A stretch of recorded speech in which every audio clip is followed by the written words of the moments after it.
The nebula stretched out before them, a swirling ocean of violet and gold, where twin stars bathed the surrounding asteroid field in an eerie, shifting glow. It was a place of silence, untouched by time, where celestial bodies drifted lazily. In the void, their jagged surfaces illuminated by the dying light of ancient suns. But today the silence was broken. The Tarkval, a Earthian reconnaissance vessel, hovered among the asteroids like a predator watching its prey, its sleek organic hull reflecting the dim starlight. Inside, the air was thick with tension, an unease that spread like an infection. Through the command deck, where monitors pulsed with streams of data that should not have been possible, Commander Zeylan stood at the heart of the bridge, his elongated frame rigid, his 3 obsidian black eyes locked onto the central display. His deep blue skin, faintly bioluminescent, rippled with unease, the membranous frills along his neck, fluttering involuntarily in response to his quickened breathing. He had served the Earthian High Command for more cycles than he cared to count, had witnessed the fall of lesser species and the birth of new star-faring civilizations. He had studied the grand design of the cosmos, the delicate balance of expansion, and control that governed intelligent life. And yet, what he was seeing on the display was something that should have never happened. "They've broken the quarantine," he murmured, his voice a measured whisper, though it carried the weight of something ancient and inevitable. A series of rapid clicks and hums followed, as Varnek, his chief intelligence officer, manipulated the translucent control panels before him. His 6 slender fingers moved in practiced efficiency, his sharp angular features betraying none of the rising dread that crept through the deck like an unseen mist. His second set of eyes blinked in rapid succession, filtering through the data, cross-referencing reports, searching for errors where there were none. "Confirmed," Varnek finally said, his voice lower than usual, as if the words themselves carried a dangerous truth. "The humans have escaped their system. They are moving. Beyond so. We intercepted a warp signature 3 cycles ago, and we thought—" He hesitated. Zeylan's frills flared. "You thought what?" Varnek exhaled sharply. "We thought it was an anomaly, a miscalculation. Their technology is crude, primitive. They should not be capable of manipulating hyperlane navigation at this scale, let alone sustaining FTL travel beyond their system. And yet, here they are." A silence settled over them, thick and suffocating. The Earthians had monitored Earth for centuries, watching, studying, ensuring that the humans remained contained. The quarantine protocol had been established for a reason. No species had ever warranted such extreme measures before. No civilization had ever been deemed so volatile, so dangerously unpredictable. Humans had a history of war, of destruction, of relentless adaptation to the most hostile environments. They were predators, born from a world of chaos, evolving not to coexist with nature but to bend it to their will. There were records of species that had met them in combat before, scattered across hidden archives, buried in the deepest layers of classified intelligence. None of them had survived. Zeylan turned, his 3 eyes narrowing. "Open a direct. Link to the High Command." Varnek hesitated. "Commander, if we do this now," Zeylan snapped. The transmission relayed in an instant, carried on subquantum waves that laced through the fabric of space, reaching across light years in mere moments. A shimmering image flickered into existence before them, a towering Earthian figure, wreathed in regal garments of deep violet and gold, his presence emanating an almost gravitational authority. High Chancellor Drexis. Zeylan straightened, his frills pressing flat against his neck in the traditional Earthian salute. "Chancellor, the impensable has happened. The quarantine has failed. Humanity has entered the galactic stage." The Chancellor's eyes, dark as the void itself, studied him with cold calculation. Then his voice came, slow and deliberate, each syllable heavy with something more final than death itself. "They cannot be contained," Zeylan tensed. "Chancellor, with all due respect, we must re-establish the quarantine. We cannot allow them to spread unchecked. If we move quickly, we can intercept their vessels before—" "No," Drexis interrupted, his tone carrying the weight of finality. "Containment is no longer an option. The only course of action now is eradication." A hush fell over the command deck, as if the very air had turned to ice. The word hung between them, undeniable, inescapable. Zeylan's fingers curled slightly, his mind racing through the implications.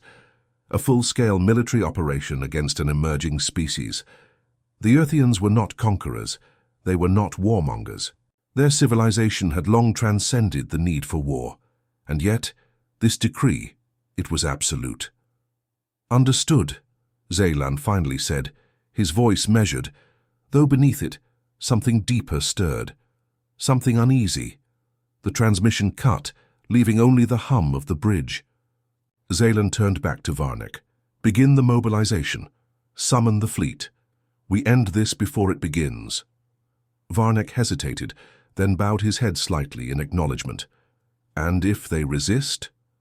Zeylan's frills flared slightly, his gaze drifting back to the nebula beyond.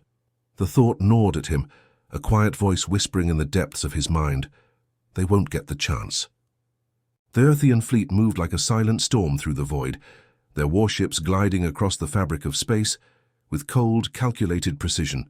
The Tark Val led the armada, its sleek organic hull reflecting the eerie glow of distant stars as it approached the designated coordinates. The mission was clear: intercept the human vessel, eliminate any resistance, and ensure the spread of their species was permanently curtailed. Earthians did not take pleasure in war. They saw it as a mathematical inevitability, an unfortunate but necessary equation to maintain balance in the galaxy. Commander Zeylan stood at the bridge of the queue. Tark Val, his eyes locked onto the central display as the target finally came into view. Floating alone in the vastness of space was a human ship, much smaller than expected. Tsu.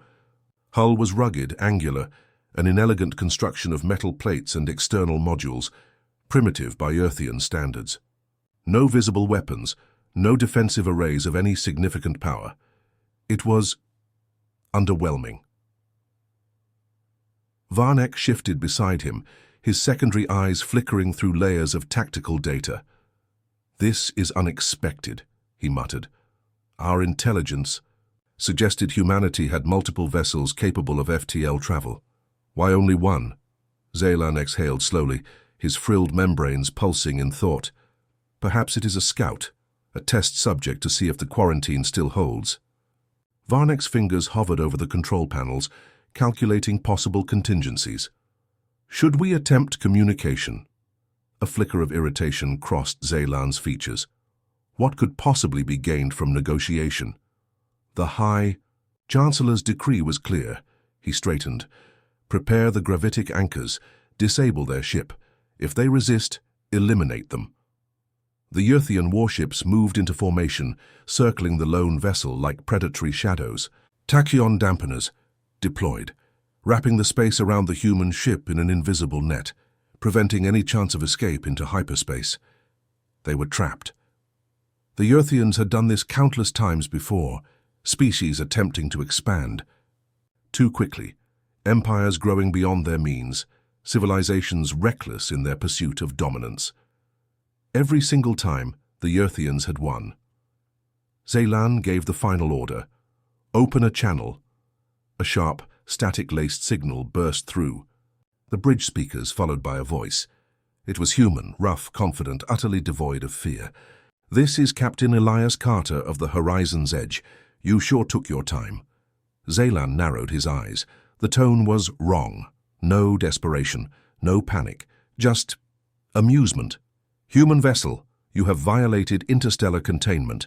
"Protocols," he said, his voice carrying the cold authority of his kind. "You are ordered to surrender immediately. Compliance will result in a merciful resolution. Resistance will be met with immediate destruction." There was silence, then a low chuckle. "That's adorable," Carter replied. A flicker of confusion passed through the Earthian officers. Zeylan's fingers curled slightly.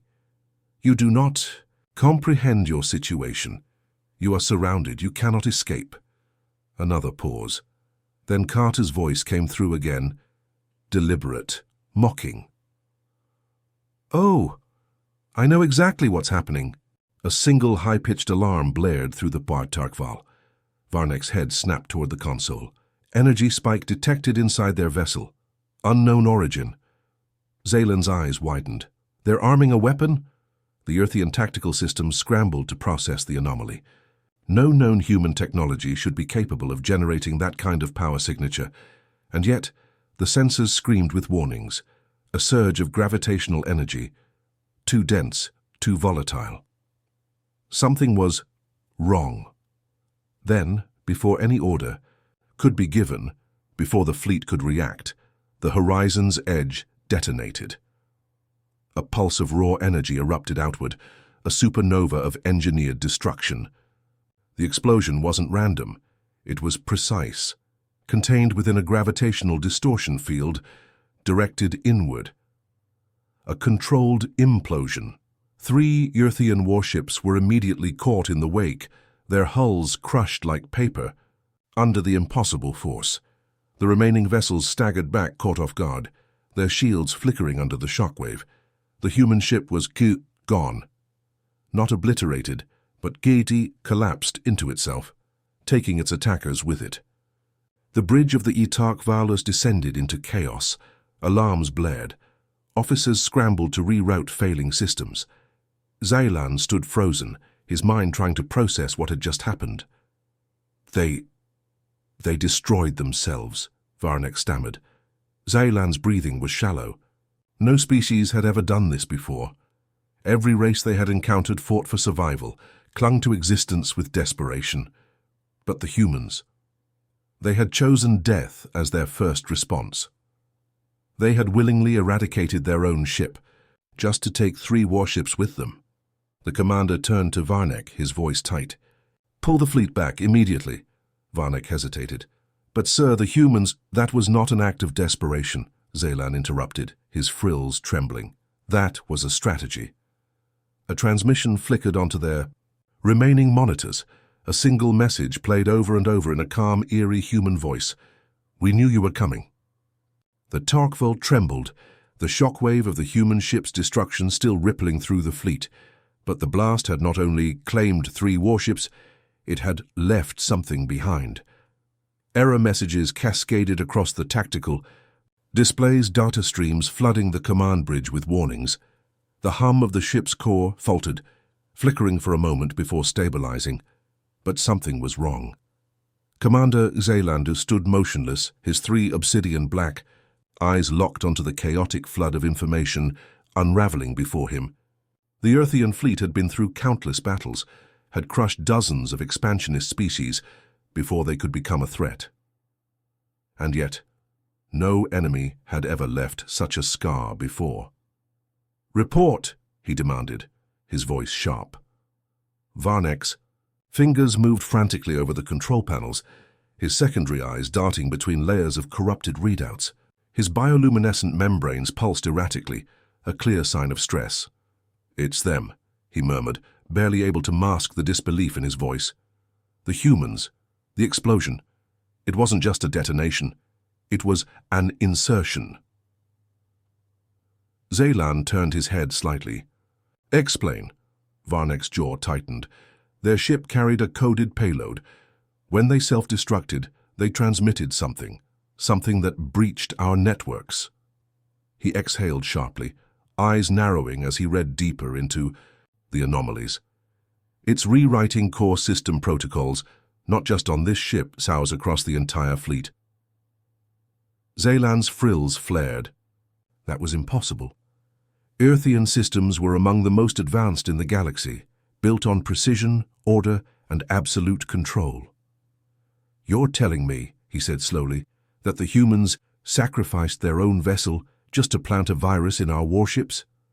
Varnek's throat membranes fluttered, his voice unusually flat. "It wasn't just a virus, it's much an override." The Earthian bridge crew froze. A single line of text flickered onto the central screen, written in human script. "Do you understand yet?" Zaylan's breath slowed. This was wrong. This was one insanity. The humans had willingly destroyed themselves just to infect the enemy's fleet. A transmission crackled through the ship's audio system, overriding their secured channels. A voice came through, human, deep, composed, deliberate. "You thought you were hunting us." A pause, a soft chuckle. "That was your first mistake." Zaylan's frills flared. "Cut the transmission," he snapped. "I can't," Varnick admitted, frustration threading his voice. "They're inside everything. They control our systems." Another line of text appeared on the display, pulsing in a slow, calculated rhythm. "You still don't get it, do you?" Then, before Zaylan could issue another command, a ripple surged through the fleet. One by one, the Uyerthian warships began turning against each other. At first it was subtle, shields flickering on and off, targeting. Arrays and recalibrating. But then one of the smaller cruisers abruptly fired upon an ally. The plasma bolt slammed into the side of another ship, its hull rupturing in an instant. Panic spread through the bridge. "That was a friendly fire incident," one officer gasped. "No," Varnick whispered, his skin darkening with alarm. "That was key A command override." The humans hadn't just infiltrated the fleet systems. They had taken control. A second cruiser turned its weapons on another. Firing a full barrage of plasma artillery at close range, shields failed. The ship erupted into flames. "Allied vessels are attacking each other," another officer shouted, his voice cracking. "We're—" Zaylan didn't need to hear the rest. He could not see it. The once perfectly synchronized Gerthian fleet was fracturing into chaos. Warships were firing indiscriminately, their targeting systems no longer obeying Yerthian commands. Battle formations collapsed. Once disciplined pilots, screaming across comms as their own ships refused to obey. "This is impossible," Zaylan muttered, his claws tightening against the console. "No," Varnick murmured, "this is human warfare." A new transmission interrupted the bridge. Yerthians rely on control, but what happens when you lose it?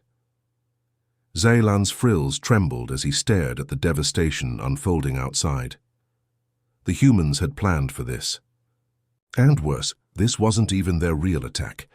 The Hatak Valmile was no longer a command vessel. It was a tomb.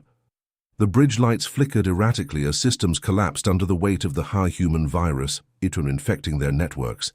The hum of the ship's core stuttered, straining, against the foreign presence spreading through its computational pathways. The fleet was no longer in Earthian hands. Commander of Zaylan Kadawar stood frozen, watching the once coordinated armada tear itself apart. Ships that had stood as paragons of order and discipline now have fired indiscriminately, their targeting systems overridden. Some simply drifted, powerless, their navigation locked in loops of static commands. Others spiraled out of control, colliding with one another in devastating explosions. The Earthians had always relied on their superior technology to dominate lesser species, and now that technology had turned against them. "We're losing everything," Varnick whispered, his voice a rare tremor of fear. His fingers moved desperately over the controls, attempting to isolate their ship from the corrupted fleet, but every firewall he rebuilt was instantly bypassed. "I can't stop it. They're inside everything." Zaylan's frills twitched violently. The Earthians had encountered war before, but this wasn't war. This was extermination. Not through brute force, not through overwhelming firepower, but through something far worse. Absolute, uncontested control. A new transmission hijacked their failing screens. The Earthian script flickered, replaced by crude, blocky human text. "The war is already over." Zaylan's fingers clenched into a fist. "Open a channel." The static crackled for a moment, then a voice came through. Human.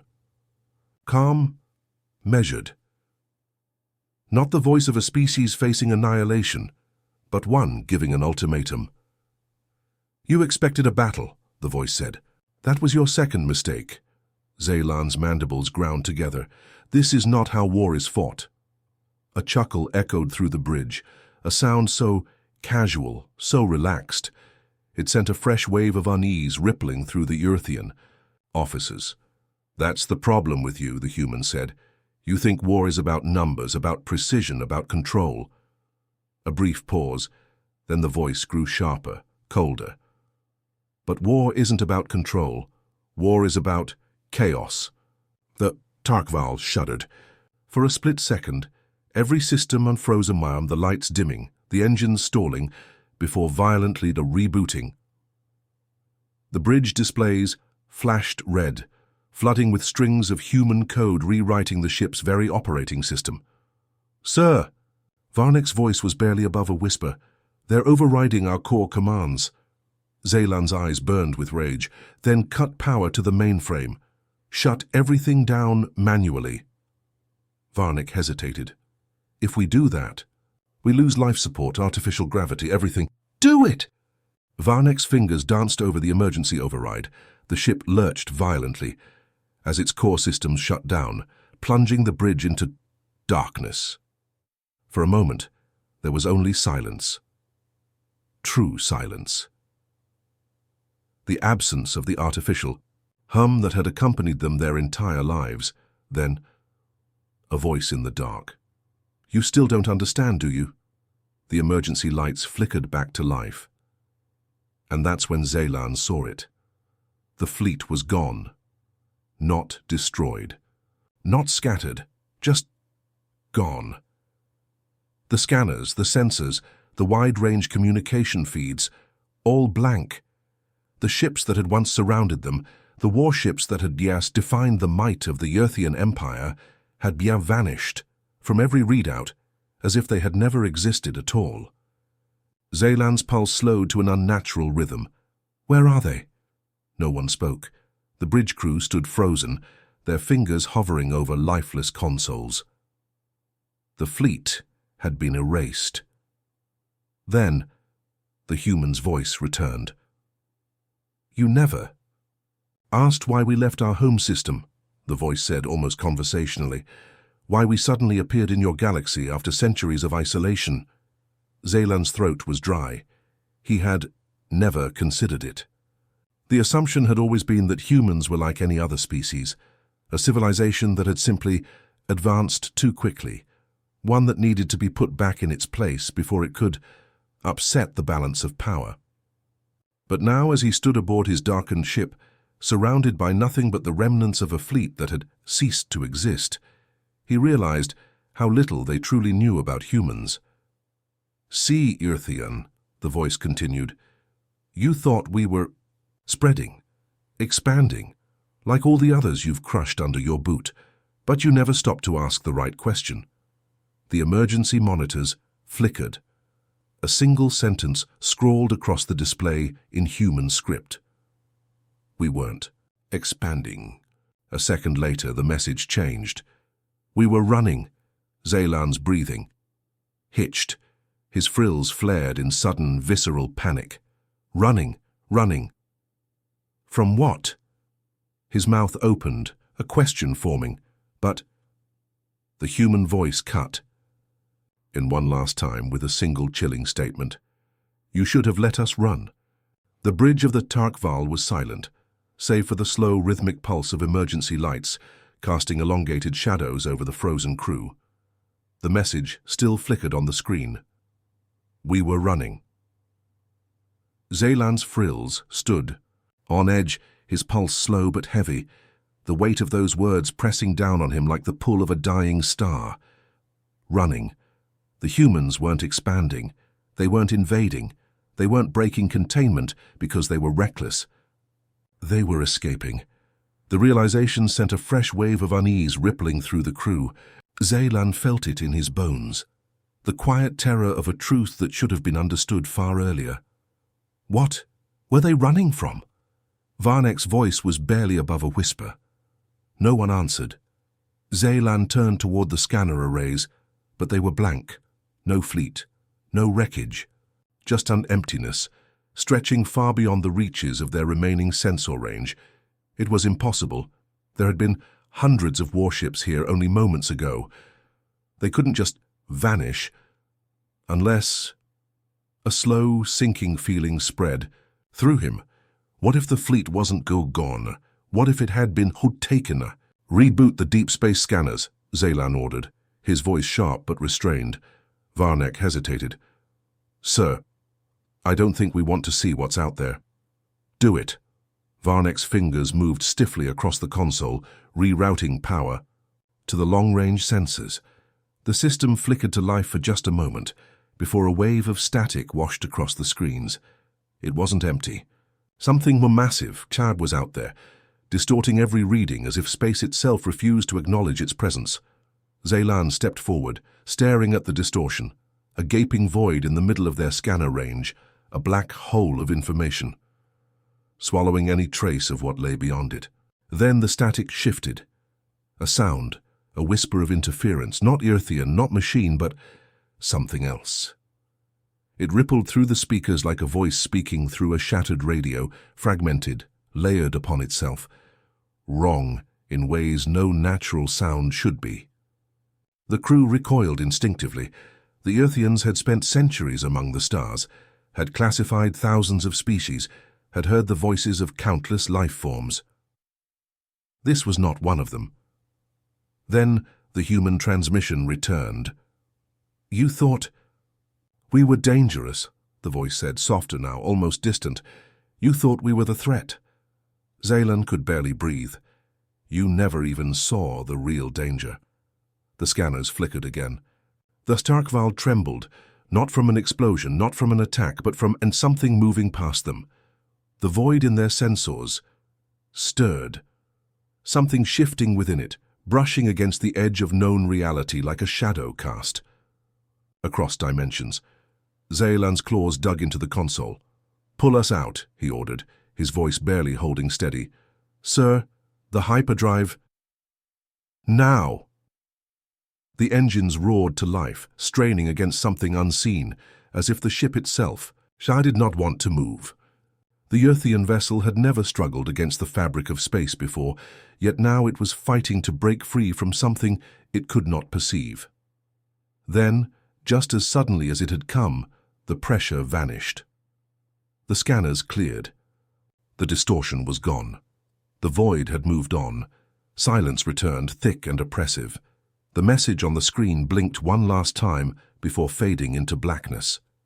"You should have let us run."